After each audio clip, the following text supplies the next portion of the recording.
Hi, I'm Tom Landon. The program you're about to watch was recorded live at the historic Grandin Theater in Roanoke. Since we started the Echo Channel, we've made every effort to record as many Hoot and Holler storytelling shows as we can. If you appreciate seeing programs like this one and the fact that we make them available online and on demand to a global audience, I hope you'll consider supporting Blue Ridge PBS by becoming a member.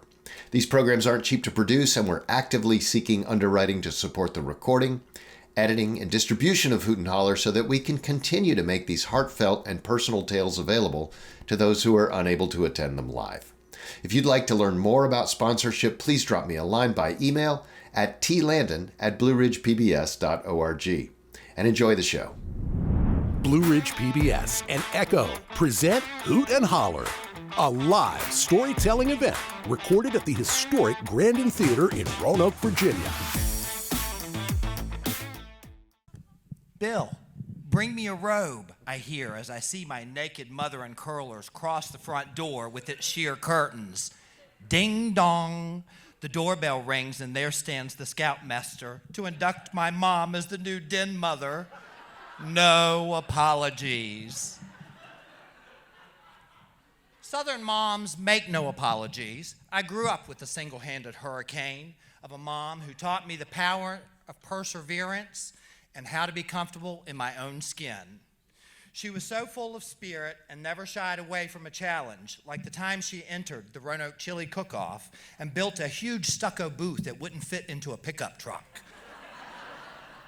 She also strong-armed my fair-skinned prom date to burn like a chili pepper all day in the hot blazing sun handing out chili samples. Our prom pictures were ruined, but Mom won a top prize. This is a bit surreal to be here tonight. I was here when I was 15 years old, and this was the Mill Mountain Theater. I was in The Sound of Music, and I was the Friedrich von Trapp. I live in New York City now and love to tell people I'm a biscuit in the city. I'm here to rise and shine, just like my mom taught me. I can because she did. I moved there 16 years ago to exercise my craft at the adult table. No job, no place to live, just me and my talent. I was either brave or I was crazy. I built puppets, filmed a music video, and learned the city as I shared a hostel in Harlem with 14 internationals touring the United States. 6 weeks in, and I landed a dream job as the visual director of an established Upper East Side clothing company. I worked hard and quick my first few months and secured a terrific flat in Coney Island overlooking the beach. I was so incredibly excited, I knew that I had to have Thanksgiving with my family here. I called my mom, and she made arrangements to secure my children and bring them for the holiday. I was buzzing to share it all. I prepped and shopped as I could. It was my busiest season, dressing stores nationwide for the holiday. The final store window is on Madison Avenue, so I invited my family to come and help me snow the big window. I head to work and leave a crisp $100 bill and a list of last items needed for the feast and ask if they can get them. As the winter light fades, my children, my mom, and her fourth and final husband arrive at the store. We fill the window knee-deep with buckets of snow, and they chatter about their day in the city. I ask, did you get the sweet potatoes and the collard greens and the other items? Did you get them? Silence. Followed by a sideways look. Well, I press further and realized that none of the items were procured. Lucky for me, I work next door to the most expensive bodega in Manhattan. So, at double the price, we were ready for the feast. The next morning, we bundled up and take the 40-minute train ride to Midtown to watch the Macy's Thanksgiving Day Parade. Riding the subway, my mom looks at me and says, "I couldn't have done what you did, moving here." I looked at her and I replied, "But you showed me how." The parade was incredible, so fun to see in person with people you love, and creates a special memory. It's never the same again on television. You just feel more connected. We return to my flat and start to prepare for dinner. My mom and I are in the kitchen making stuffing. Hers is wet and gooey, and mine is crispy with just enough wet to keep it together. She tells me, "You need more stock. It's going to be dry." I hold my ground. The meal is served, and we dive right in. Out of the clattering dishes and silverware, I hear my oldest say, "This is the best stuffing ever," as he's shoveling mouthfuls of food in. We both quickly look to see who has one-star baker. It's me. I have one-star baker. She looks at me with pride, but no words. Had I really become an adult in her eyes over stuffing? The rest of the visit was glorious as I danced my family around the new hometown. And then they left, and I was reminded what it feels like to be left alone with love. My mom called me this Thanksgiving. She sounded raspy, frail, and weak. I didn't like it. As we talked, she said, "That Thanksgiving at your place, it was the best, right?" It was. In these simple words came the full grace of my mother's love. Her favorite movie was Annie Mae, a film that mirrors her life in character and spirit. No one is more love-struck than a mother, and yet it's the most complex relationship we have. We watch them be laundress, chauffeur, short-order cook, Cub Scout leaders, gardeners, warriors, counselors, and the fountainhead of our dreams. This is love. My mom passed away 2 weeks ago, and I wrote this haiku to frame up our relationship. My mom's love for me, made of chewed gum and cat fur, keeps me close to her. I love it because it's mine, and I see it through my lens of love.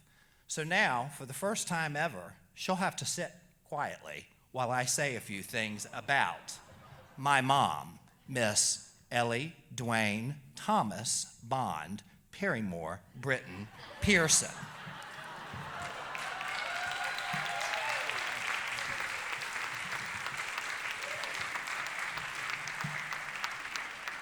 This is my mom's obituary.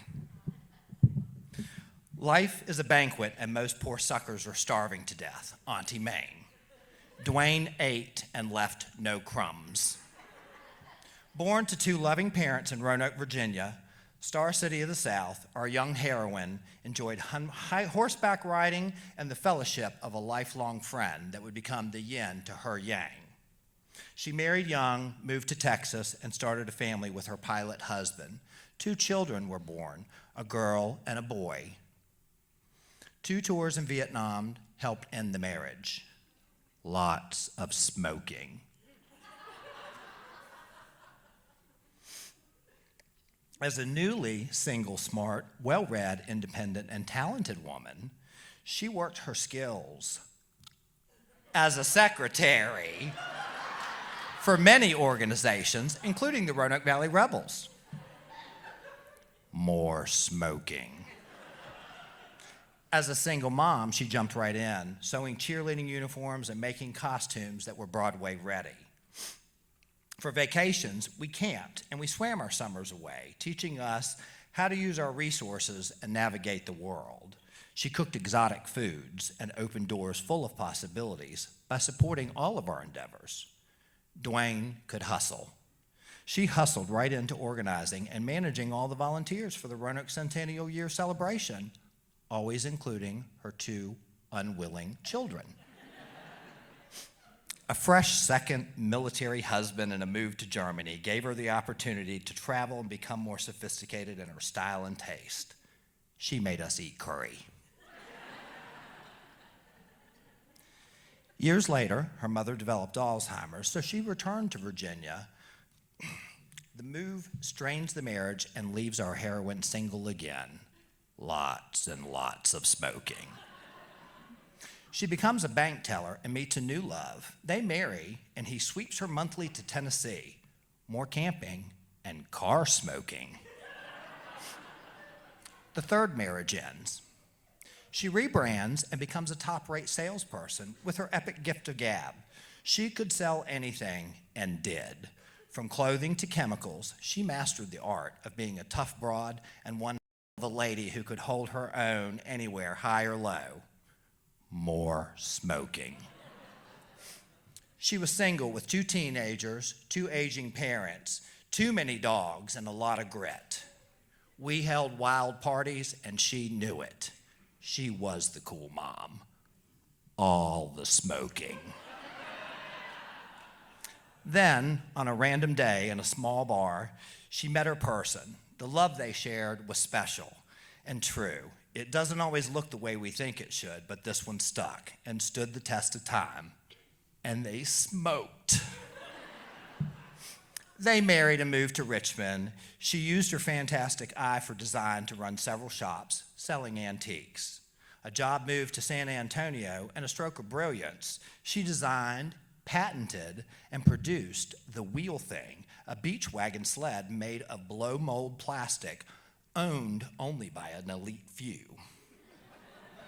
A show of her drive and determination. Dwayne loved and lived a bold life with no apologies. She was brave, creative, loving. She never met a stranger, and she made the world's best pot of coffee. All of her fingers were green, not just her thumbs. When she became our Nana, she elevated her game to superstar shopper and showered us with extravagant gifts. However, her lessons in love and the tools she gave us are more than enough of a real treasure of a life well lived. We will love you endlessly and always share your story. Thank you.